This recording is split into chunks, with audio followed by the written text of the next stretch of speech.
আজকের কিছু কথা বলবো অনলাইন প্ল্যাটফর্মে যে শিক্ষক শিক্ষিকাকে যে শেখানো হবে বা স্কুলের যে কোর্সগুলো চালানো হবে, এটা আমি মনে করি একটা ভুল সিদ্ধান্ত।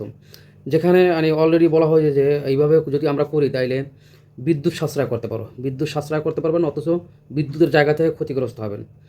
একটা শ্রেণীকক্ষে যদি 40-50 জন ছাত্রছাত্রী থাকে, প্রত্যেকটা ছাত্রছাত্রীকে একটা ইলেকট্রিক ডিভাইস চালাতে হবে, প্লাস একটা ফ্যান মাথার উপরে চলতে হবে।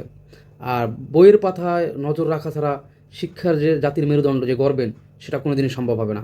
ইলেকট্রিক ডিভাইস দিয়ে পোলাপান বিভিন্নভাবে আসক্ত হবে, বিভিন্ন ওয়েবসাইটে গিয়ে ফ্যামিলি বা গার্ডিয়ান ভাববে যে আসলে অনলাইন ক্লাস করতেছে, কিন্তু এই অনলাইন ক্লাস করতে গিয়ে এই বাচ্চাটা নজর দেবে রিলস ভিডিওতে, নজর দেবে বিভিন্ন ওয়েবসাইটে, নজর দেবে বিভিন্ন আজে বাজে গেমস।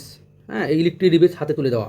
এখনও ইলেকট্রিক ডিভাইস অনেকে চালায়, যেটা হচ্ছে নিয়ন্ত্রণে রাখতে পারে ফ্যামিলি গার্ডিয়ান যারা সচেতন। আর তখন তো ফ্যামিলি গার্ডিয়ান সচেতন হইলেও নিয়ন্ত্রণে রাখতে পারবে না, কারণ বলবে অনলাইন ক্লাস করে। সেই ক্ষেত্রে এই সিদ্ধান্তটা সম্পূর্ণই ভুল।